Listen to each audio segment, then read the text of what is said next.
Tervist! Olete jõudnud ÜRO simulatsiooni toimimist tutvustavate videoklippide juurde.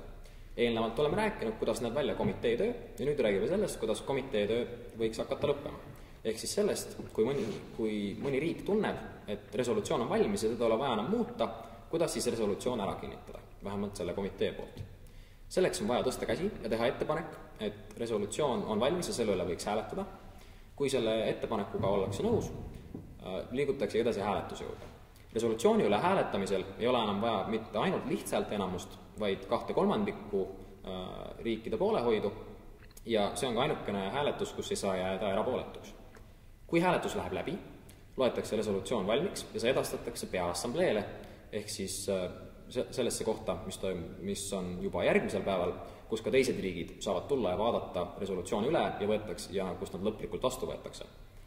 Ehk siis see hääletus toimub siis mitte resolutsiooni ametliku vastuvõtmise, vaid peaassambleel edastamise üle tegelikult. Aga nüüd vaatame korraks, kuidas võiks välja näha üks resolutsiooni üle hääletamine komitee töö käigus. Yes, Estonia, you have a proposal. You are recognized. Honorable Chair, honorable delegates, Estonia thinks that the resolution is ready and we would like to start voting. We shall now start voting on closing discussion on this debate and declaring this resolution ready to be presented to the General Assembly. All countries who agree that the resolution is ready and should be given to the General Assembly, please raise your placards now. Marvelous.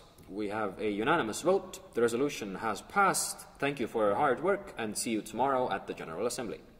Nii, umbes selline võiks siis näha see protsess, kui komitee töö käigus komitee leiab, et resolutsioon on valmis ja selle võib esitada peaassambleele.